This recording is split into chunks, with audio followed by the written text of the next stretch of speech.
Assalamualaikum mga Mars. Bali, for today's video, taminda tanong manam sa kames. Taminda tanong sa kames. Bali, yung plano ko dito sana ako maglalaga kaya ang ganda ng view. Dito sana ako maglalaga ng mais kaso yung anak ko may lagnat kaya doon na lang ako sa bahay magluluto.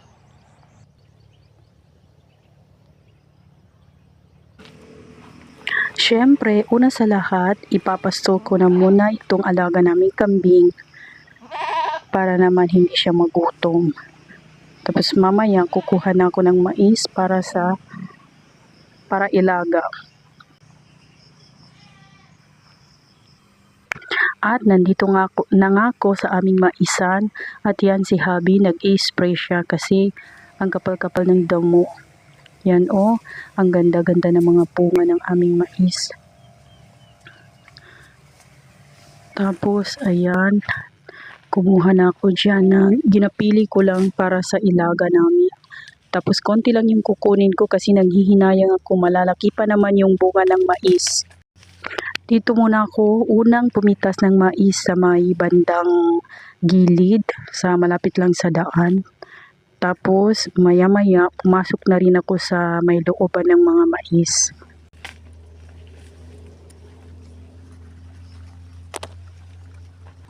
Ito nakakabusog sa puso makita yung bunga ng mais.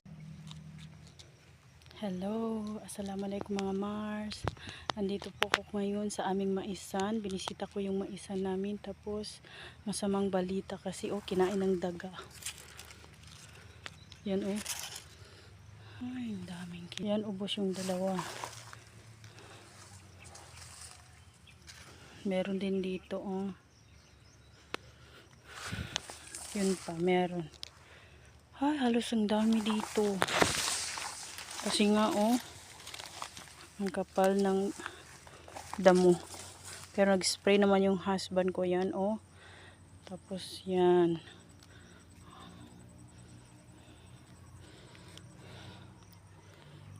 Pero kadsabar.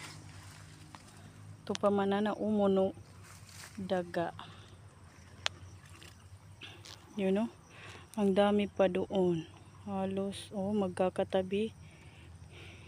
Inubos ng daga. Pagpasok ko nga sa may looban ng aming mais ay ito na yung bumungad sa akin. Yung mga malalaking bunga ng mais namin ay nauna nang kumain ng daga. Yan ang dami-daming nakain ng daga dyan kasi nga ang kapal-kapal na ng damo pero nag-spray na naman si Habi.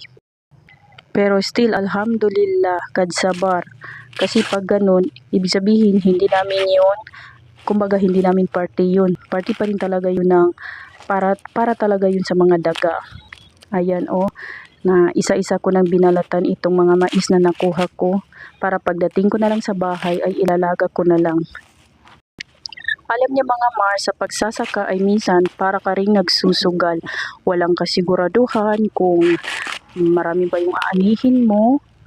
Kasi minsan, ayan, kung hindi nakakain ng daga, minsan, pag dumarating ang bagyo, minsan natutumba yung mga punuan ng mais. Pero kahit ganun, syempre patuloy pa rin tayo sa pagpa-farm. Kasi yan na yung source of income natin. Tapos, yung mga bagay na mga ganon, dumadaan lang yun. Kumbaga sa buhay, pagsubok lang yun. Yung mapya sa tao na kadsabar. Kasi, alhamdulillah, masabar sa tao na gasabat din bun sa mogat.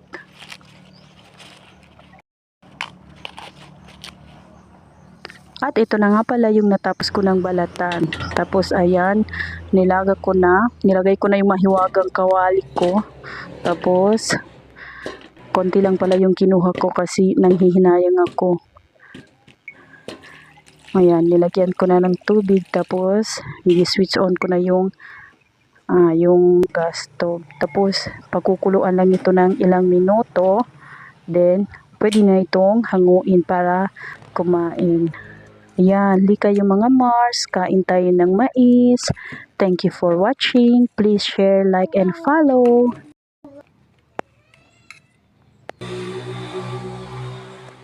Then yung tubig nga pala na pinaglagaan ng mais ay ginamit ko, tinimplahan ko ng kape kasi masarap pong ikape yan. Tapos partner ang mais,